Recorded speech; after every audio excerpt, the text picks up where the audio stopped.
आगे श्रीमद् भागवत कथा में प्रसंग आता है, यदुवंशियों को दुर्वासा ऋषि का श्राप कैसे लगा था।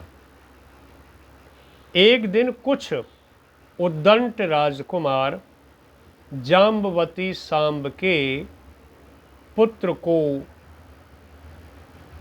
जनाना बना करके, यानी उसके साड़ी बांध करके और उसके पेट पर एक तवा रखकर और उसके आसपास कपड़ा लपेटकर उसे गर्भवती जैसा बनाकर कि ये गर्भवती जैसी लगे, स्त्री जैसी लगे, और घूंघट मरवाकर और ऋषियों के पास पहुंच गए। ये कुछ उद्दंड कुमार, और उनकी परीक्षा लेने के लिए कि ऋषियों से हम ये पूछेंगे कि पुत्र होगा या पुत्री, और देखें ऋषि क्या बताते हैं। वो एक चीज़ तो अवश्य बताएंगे, या तो पुत्र या पुत्री। हम तभी खोल के दिखा देंगे पेट के ऊपर से कपड़ा, और उनको दिखा देंगे देखो लोहे का तवा है ये, तो तुम ये कहते हो हमारी भविष्यवाणी सत्य निकलती है। तो ऐसा मूर्ख बनाने के लिए, उनकी परीक्षा लेने के लिए ऋषियों के पास पहुंच गए और उस जामवती नंदन को सामने खड़ा कर दिया, घूंघट मारे हुए, और उनमें से एक पूछने लगा कि हे ऋषि मुनियों, ये गर्भवती स्त्री ये पूछना चाहती है, ये पूछने में शर्मा रही है, आपसे कह नहीं पा रही कि मेरा पुत्र होगा या पुत्री, मुझे पुत्र की इच्छा है, तो ये पूछने आई है। वहाँ दुर्वासा ऋषि थे, तो दुर्वासा ऋषि सब जानते थे, समझ गए कि ये तो मूर्ख बनाने के लिए आए हैं।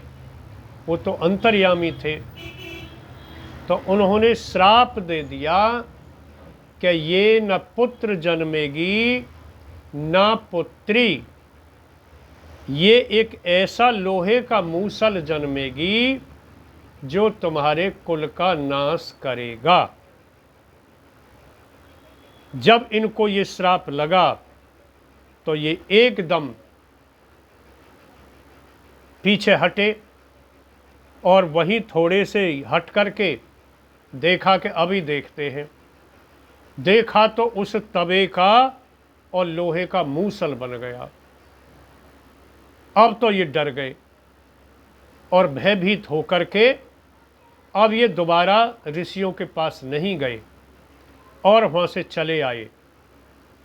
अब ये उग्रसेन के पास गए कि हमसे ऐसे ऐसे एक गलती हो गई और दुर्वासा ऋषि के श्राप से मूसल बन गया, एक तवा लपेट करके हम ले गए थे, अब हमें इस श्राप से बचने का कोई उपाय बताओ।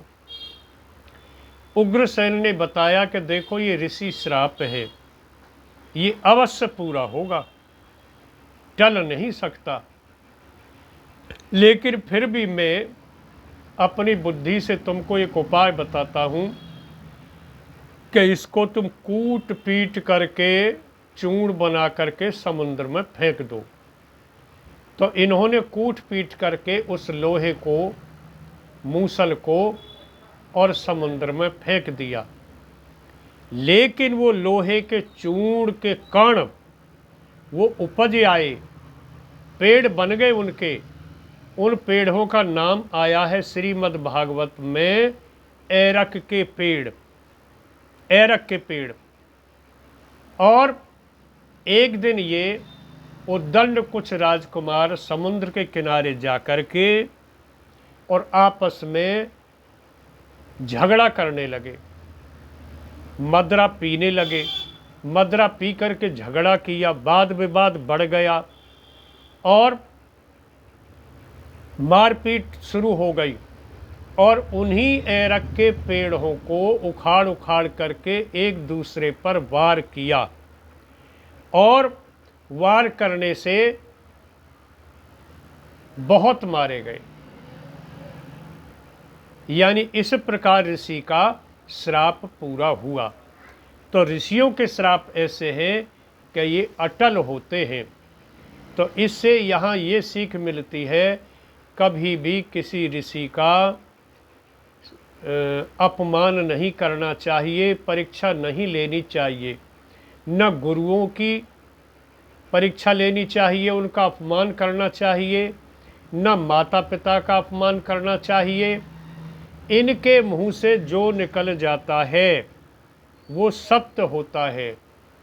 और देखिए 24 घंटे में 6 घड़ी ऐसी आती हैं कि उन घड़ियों में जिसने जो कह दिया, श्राप दे दिया वो पूरा होगा, आशीर्वाद दे दिया वो पूरा होगा। इसलिए हर समय मनुष्य को ये ध्यान रखना चाहिए कि किसी का श्राप न ले, किसी की बद्दुआ न ले, दुआ ले, आशीर्वाद ले, माता पिताओं का, गुरुओं का, बुजुर्गों का, ऋषियों का, बड़े वृद्ध जनों का। तो वो अगर तुमको आशीर्वाद मिलता रहा और उन 6 घड़ियों में आशीर्वाद मिल गया तो जीवन में कल्याण हो जाएगा, और जो उन्होंने कह दिया वो हो जाएगा। यानी नौकरी लगने का आशीर्वाद दे दिया, नौकरी लग जाएगी। विवाह होने का आशीर्वाद दे दिया, विवाह हो जाएगा। जो भी आशीर्वाद दे दिया वो सत्य होगा। बोलिए कृष्ण भगवान की जय।